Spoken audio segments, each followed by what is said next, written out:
a kind of simple solution which says, well, let's just pay Chinese wages is not going to work. Secondly, of course, there are the political dynamics which just don't allow that to happen. Thirdly, there is a very strong trade union movement, unlike in some other places, and they won't allow that to happen. And so you've got to work. Roderick's right. You can't go there, basically. It's very difficult to go there. So the government policy now is decent wages.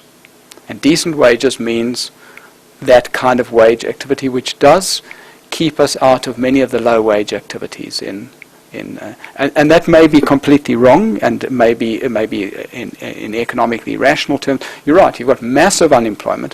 Why doesn't the wage rate come down in massive unemployment? But it doesn't.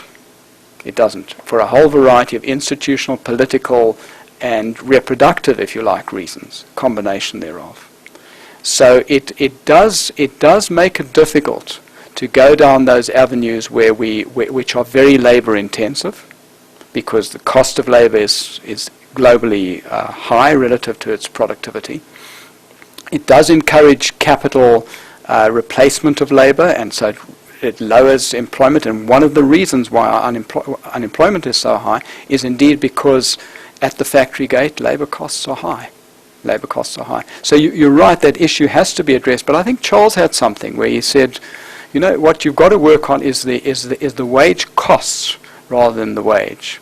And that's where increasingly what government is. We're trying to see now how we would change the urban geography in a city like Cape Town or Johannesburg, etc., that would make it much more, locate people closer to their work, that would change the whole urban transport story where people don't have to take these taxis and whatever that cost a